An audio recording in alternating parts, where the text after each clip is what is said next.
Shalom.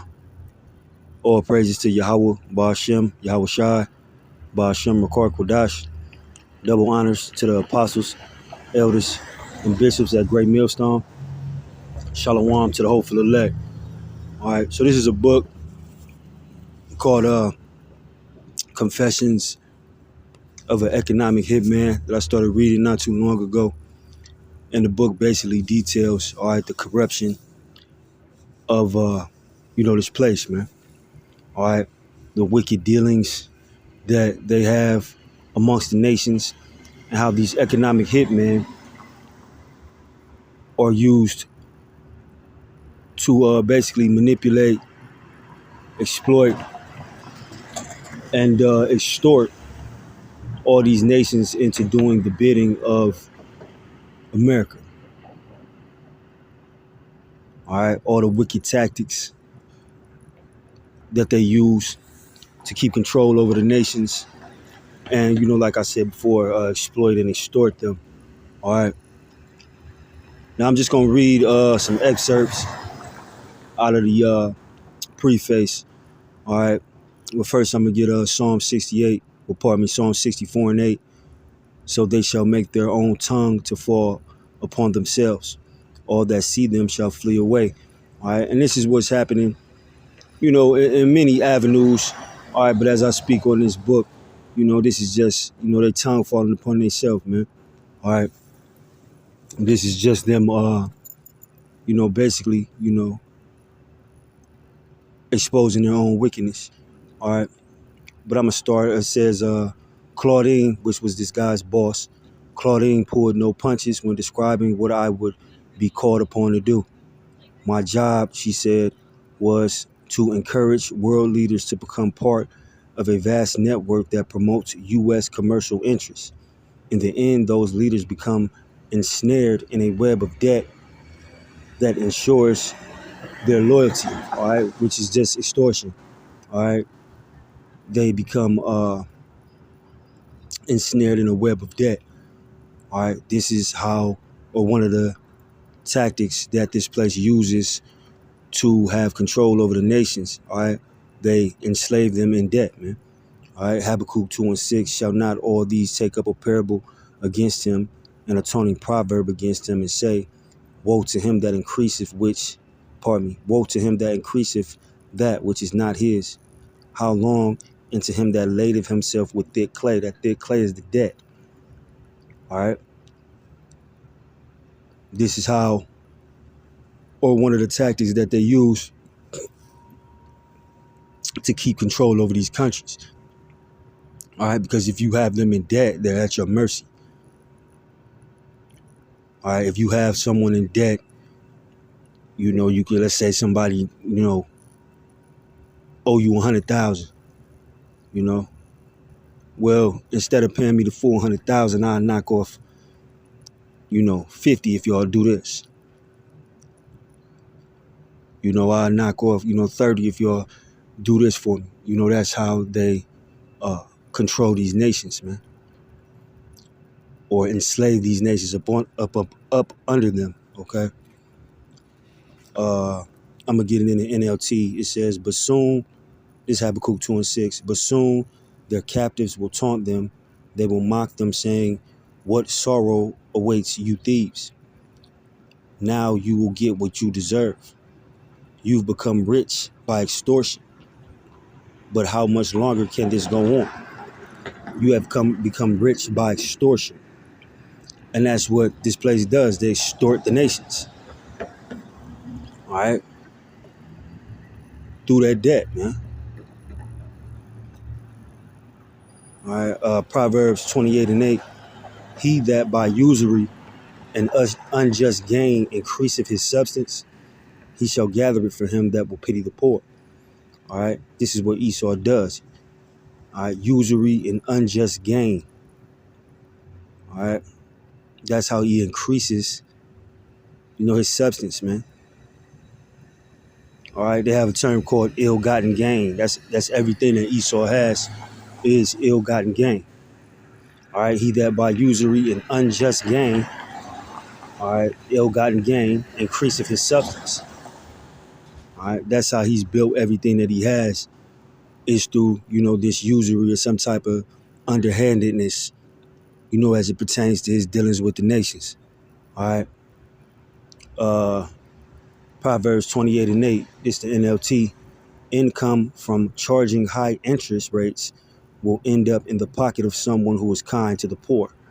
All right. High interest rates. All right. Because that usury is wicked. That taxing somebody. If I give you a loan for $25 and I say, if you want the 25, you got to give me 40. That's wicked. Can't charge somebody more than, they actually borrow from you, or you're not supposed to.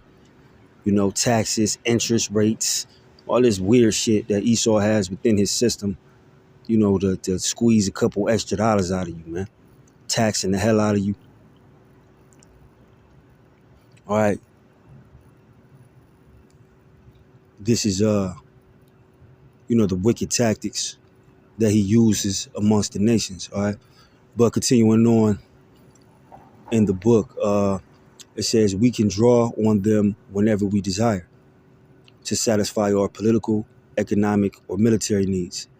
In turn, they bolster their political positions by bringing industrial parks, power plants, and airports to their people. The owners of U.S. engineering or construction companies become fabulously wealthy. All right, so this is how they keep them in their pocket. All right, we can draw on them whenever we desire to satisfy our political, economic, or military needs. Why? Because these countries are in debt to them. So like I said before, you 100,000 down, I'm gonna knock off 20. Y'all go over here and do this to our enemies. Or y'all align yourself with us against, whatever the third party is, because, we have y'all in debt. So basically, if you have someone in debt, you own them. Scriptures even talk about, after 7 years, you release a man's debt if he's unable to pay it. But Esau, he keeps, with his taxes, with his interest rates, not only do you owe what you've borrowed, but if you get behind, they just adding on more and more money. This dude is wicked, and this is how he deals amongst the nations, man. All right, it says, today we see the results of this system run amok. Executives at our most respected companies hire people at near slave wages to toil under inhuman conditions in Asian sweatshops. Oil companies wantonly pump toxins into rainforest rivers, consciously killing people, animals, and plants, and committing genocide amongst ancient cultures. All right, this man is just a terror to the whole world. All right, he's killing the earth, he's killing the people, he's killing the animals, plants. All right, everywhere this man go, death follows. All right, Isaiah 24:4, the earth mourneth and fadeth away. The world languisheth and fadeth away. The haughty people of the earth do languish. All right, the earth mourneth and fadeth away. This earth is dying. All right, because this man doesn't know how to rule righteously. He's not ruling by the law, statutes, and commandments, which he can't. It wasn't given unto him. But you see the result of this world being ran by, let's say, by the wisdom of man instead of the wisdom, knowledge, and understanding of Yahweh, Ba'ashem Yahushai, man. All right, this earth is mourning, man. Everything is dying. That's why you see, the agriculture is all fucked up.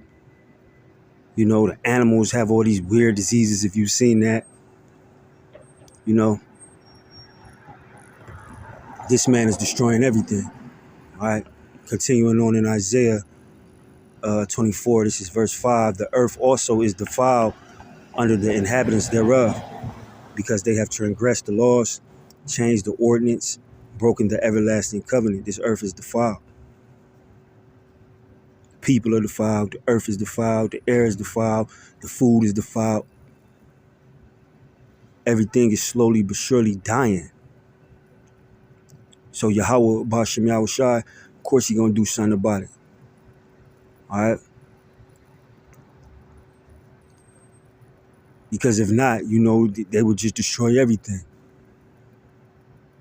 You know, they would destroy all the nations, which we know you can't destroy the nation of Israel, but they would try to destroy all the nations, and there would be one Edomite left with a bag of money, clenching onto it, hoping he's the last man on earth, man. That's how greedy they are.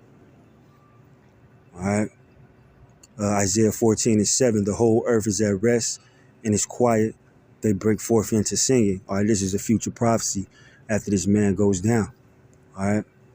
It says, yeah, the fir trees rejoice at thee, and the cedars of Lebanon, saying, since thou art laid down, no feller is come up against us. A feller being what you know is a lumberjack. Man that chopped down trees. All right. Who's chopping down the damn? They was saying that back in the 90s, man. I was a little kid, 97, 98. The rainforest is dying.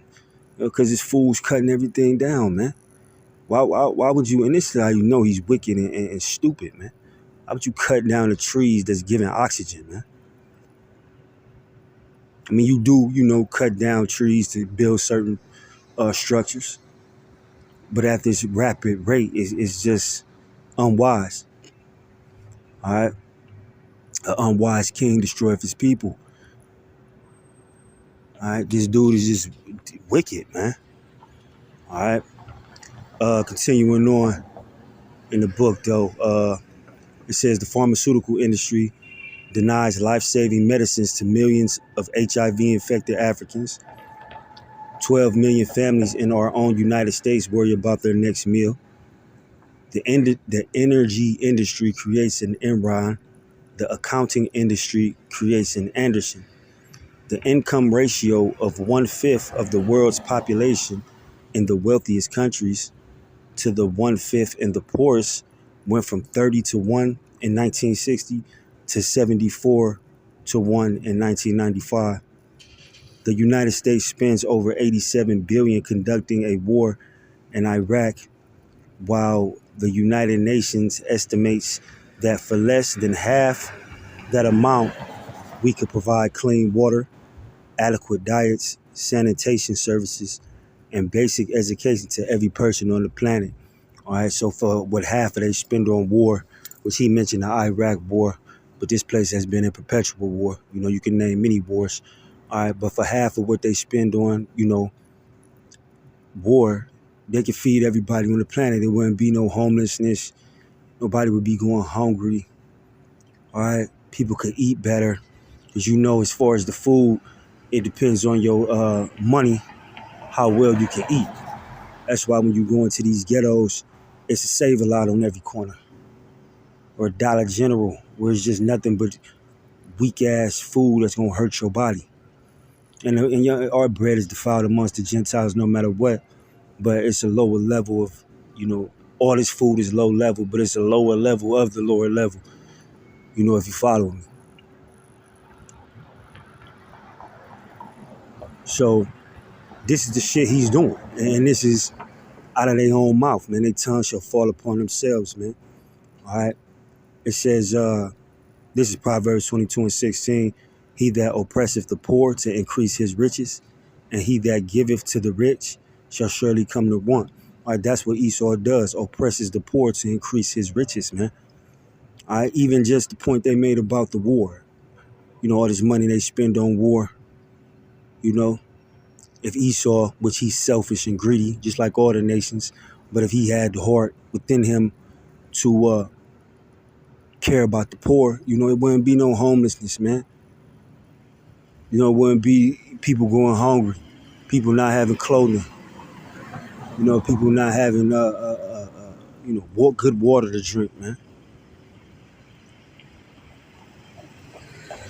All right, the state that you see this world in is because of Esau's wickedness and his greed, man. All right. Psalms 52:7. It says, lo, this is the man that made not the Most High his strength, but trusted in the abundance of his riches and strengthened himself in his wickedness. That's Esau, man. All right. And you got Jake that do this shit too in this society. All right. But it's chiefly Esau. All right, he trusted in the abundance of his riches and strengthened himself in wickedness. All right, the abundance of his riches and everything that he's obtained, or that the Most High let him obtain in this world, is the foundation of his pride. All right, and that's why he continues to become more wicked and more wicked. You know, since sentence against an evil work isn't executed speedily, it is in the hearts of the sons of men to do wickedness. Pardon me, I'm paraphrasing it. All right, you know, but this is Esau, man. All right, trusting in the abundance of his riches and strengthens himself in his wickedness. All right, Psalm 73:12. Behold, these are the ungodly who prosper in the world. They increase in riches. That's the only way to really prosper in this world, is to be ungodly, is to be wicked. All right, is to do everything, you know, with a left spirit, man, a left hand spirit, man, a wicked spirit. All right, even amongst our people that's rich in this place, man, they not getting that money and conducting themselves in a righteous manner. They doing all kind of evil behind closed doors, right in front of your face as well, but even more wicked, detestable things that they're doing behind closed doors, man. All these rituals, all this left hand side magic that they believe in and push on the people. All right, these are the people who prosper in this world, but chiefly it's Esau. That's how he prospering, through straight wickedness, man, and that's how he's increasing in riches. All right, by doing more and more evil. Sirach, Ecclesiasticus 21:4. To terrify and do wrong will waste riches. Thus, the house of the proud man shall be made desolate. To terrify and do wrong. That's his MO. All right.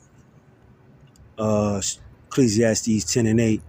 Because of unrighteous dealings, injuries, and riches gotten by deceit, the kingdom is translated from one people to another. Okay, riches gotten by deceit, going back to the ill-gotten gain that I spoke on earlier in the video. All right, all his riches, everything that he's obtained, has been gotten by wickedness and deceit, man. That's why the scriptures say, "Never trust thine enemy." All right, he's a deceitful demon, man. All right, and that's how he conducts himself amongst the nations. As I continue to read the book, Confessions of an Economic Hitman, all right, it says, some would blame our current problems on an organized conspiracy.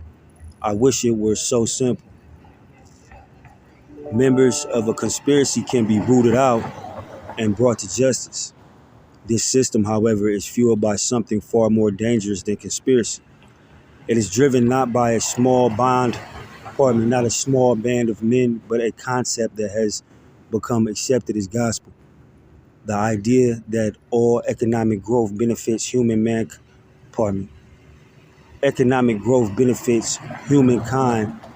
and that the greater the growth, the more widespread the benefits. This belief also has a corollary that those people who excel at stoking the fires of economic growth should be exalted and rewarded, while those born at the fringes are available for exploitation. All right, so basically, the rich getting richer and the poor getting more poor. All right, and the Most High deal with the poor. All right, the concept is, of course, erroneous. We know that in many countries, economic growth benefits only a small portion of the population and may in fact result in increasingly desperate circumstances for the majority. That's America right here. Only, all that money stay at the top and it never trickle down, to the people. You want to say the working class, you know, the poor. It never trickles down. They just continue to tax, the poor, and continue to beat on them and leave them whooped financially, man. All right. It says this effect is reinforced by the corollary belief that, and corollary is a belief with no explanation. Corollary belief that captains of industry who drive this system should enjoy a special status, a belief that is the root of many of our current problems and is perhaps also the reason why conspiracy theories abound. When men and women are rewarded for greed, greed becomes a corrupting motivator, and that's why Esau is so greedy, man. It says in Habakkuk 2, uh, he can never be satisfied. You know, someone not being who can never be satisfied is, someone who's greedy. Like if you look at a glutton, it's somebody who just eats and eats and eats. They ain't even hungry. They just eating. Just like Esau. He's not poor, but he's already rich. He's already full, but he wants to continue to eat and he wants to continue to gain riches and keep those riches away, from the people, man. All right. Proverbs 15:27. He that is greedy of gain troubleth his own house, but he that hateth gifts shall live. All right. And that's why this house, all right, this country is in trouble, man. All right. Yahweh Shemel Shai got a real beef with this place because of how they conduct themselves, especially your dealings with the Israelites.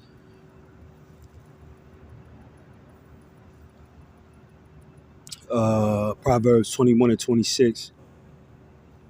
He coveteth greedily all the day long, but the righteous giveth and spareth not.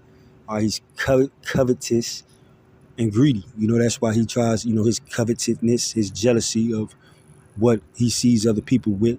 He think he's more deserving of it, and if you want to give it up, he gonna take it. All right, this man is just wicked and evil on all levels.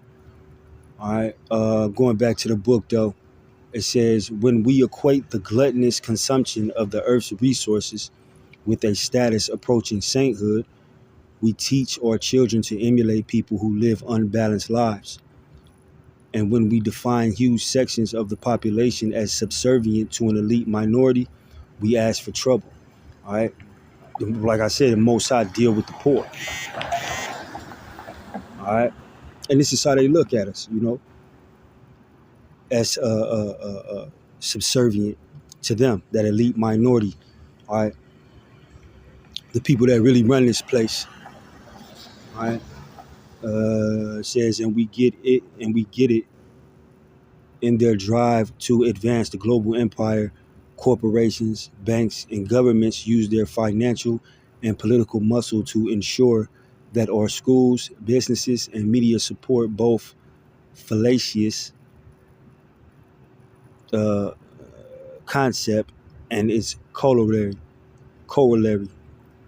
It says they have brought us to a point where our global culture is a monstrous machine that requires exponentially increasing amounts of fuel and maintenance. So much so that in the end it will have consumed everything in the sight, or pardon me, everything in sight, and will be left with no choice but to devour itself. And that's why this place is crumbling down from the inside out. All right. It says the corporatocracy is not a conspiracy, but its members do endorse common values and goals. One of the corporatocracy's most important functions is to perpetuate and continually expand and strengthen the system. The lives of those who quote unquote make it and their achievements, their mansions, yachts, and private jets are presented as models to inspire us all to consume, consume, consume. Every opportunity is taken to convince us that purchasing things is our prosperity, that pillaging the earth is good for the economy and therefore serves our higher interests. And that's the American people right there. All right, consume, consume, consume. They believe having material things or is it's prosperity. That's why you can be on the bus and see a nigga with a Louis belt on. You know, that's why Jake will live in these poor neighborhoods, you know, and the house would be done up, but you live in a war zone.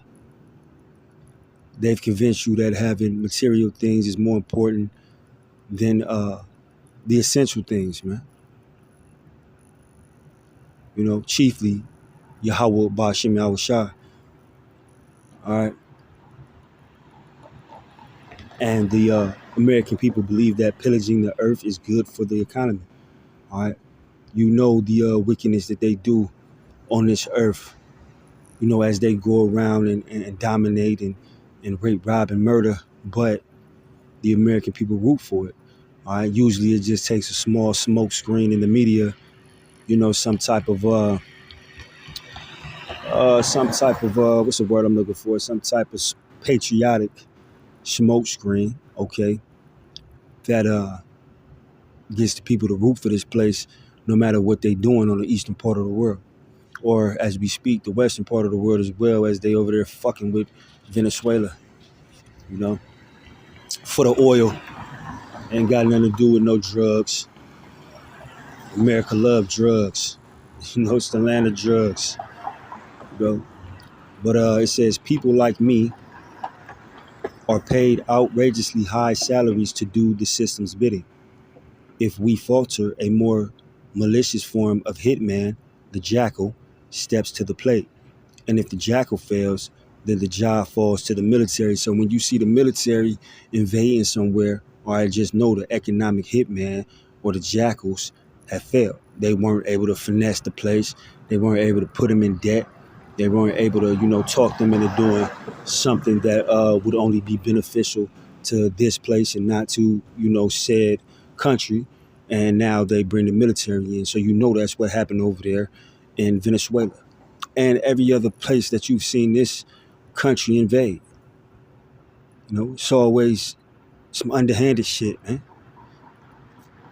All right, and then they tell you some lie and get some type of patriotic energy amongst the people.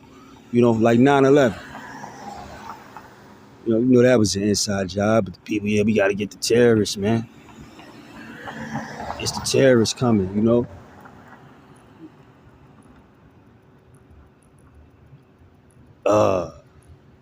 What they say? What's my man? King Jong Un over there. Oh, he a dictator. That has nothing to do with you.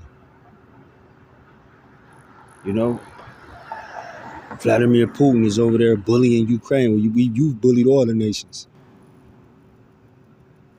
This dude is a big hypocrite, man. It says people who play similar roles are more abundant now. They have more euphemistic titles, and they walk the corridors of Monsanto, General Electric, Nike, General Motors, Walmart, and nearly every other major corporation in the world. So every major corporation in the world is corrupt. Is what this dude is a former, I believe he's a CIA agent, man. All right. It says history tells us that unless we modify this story, it is guaranteed to end tragically. All right. And the history that this guy is probably oblivious to is Yahweh Bashim Yahweh Shai judging nations, man. That's the real history of it. That conducting your nation like this is going to end tragically. And this, I mean, we don't feel like it's tragic, whatever, but this place is going to go out, man, with a true bang, a earth-shaking bang, man. This whole earth going to quake, the whole earth. All right. It says empires never last. Every one of them has failed terribly. They destroyed many cultures as they race towards greater domination, and then they themselves fall, which that's the fate of this place. All right. It says no country or combination of countries can thrive in the long term by exploiting others. Says, I am certain that when enough of us become aware of how we are being exploited by the economic engine that creates an insatiable appetite for the world's resources, and that's America, man. An insatiable appetite for the world's resources. All right. We know Venezuela sitting on oil. That's why they over there. It's oil in the Middle East. You know, they beefing with China over them rare earth minerals, which is essential for like uh, technological advancements, man. You know, your cars, phones, and everything like that. All right. They have a thirst. They're covetous. They have a dire thirst to have what everybody else has. You know, to take what everybody else has, man. All right. But creates an insatiable appetite for the world's resources and results in systems that foster slavery. We will no longer tolerate it. We will reassess our role in a world where a few swim in riches and the majority drown in poverty, pollution, and violence. And that's this current state that we in. All right, poverty, pollution, and violence. All right, this is how this man, has conducted himself, man. All right. Psalm 64 and 8, so they shall make their own tongue to fall upon themselves. All they that see them shall flee away. All right. So once again, this is a former, CIA agent. Lord willing, I'll continue on in this book and it'll spirit jump on me, do more videos. But, it's a good read so far. I would definitely recommend it, you know, to the brothers out there. All right. But I ain't gonna hold you. I hope that video was edifying. Shalom.